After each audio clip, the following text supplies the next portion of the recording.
আজকে আমি ভাঙ্গি বাজমু না হাইরে একটা কাঁচা ভাঙ্গি বুজুরি করে নিয়ে ধুয়ে আইসাল ফারে আয়া পড়ছি।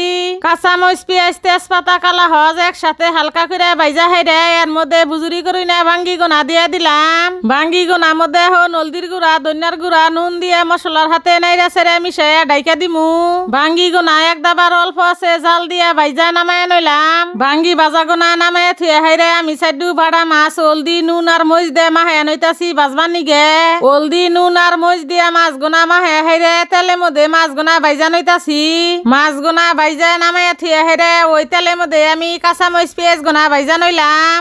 এখন আলাদা একটা বাড়ির মধ্যে তরকারি আনদিতি যা যা মশলা পাতি নাগে ব্যাগ কিছু দিয়ে নড়ার মধ্যে ডাইলে মশলা গোনা কষাই হালামু। আসলে এখন আমি আলু আর বাড়া মাছ দিয়ে নাইর হাগের ঝোল আনদিবার নিগা চাইতাছি।